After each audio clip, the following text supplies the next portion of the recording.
উত্তর মেচগ্রামের ছাত্রীনিবাসের ছাত্রমৃত্যুর ঘটনার প্রকৃত রহস্য উদ্ঘাটনের জন্য তদন্তের দাবি করে পথে ন্যায়মঞ্চ।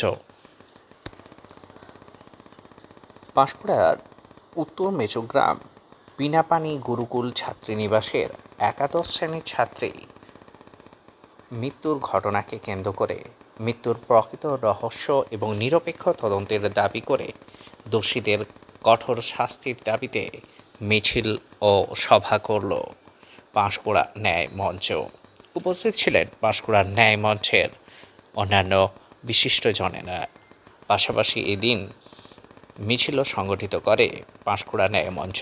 তাদের দাবি, পাঁশকুড়ার উত্তর মেচগ্রাম বিনাপানি গুরুকুল ছাত্রীনিবাসে একাদশ শ্রেণীর ছাত্রীর রহস্য মৃত্যু এবং তার যে নিরপেক্ষ তদন্ত এবং প্রকৃত দোষীদের কঠোর শাস্তির দাবিতে আজ এই মিছিল সংগঠিত হয়।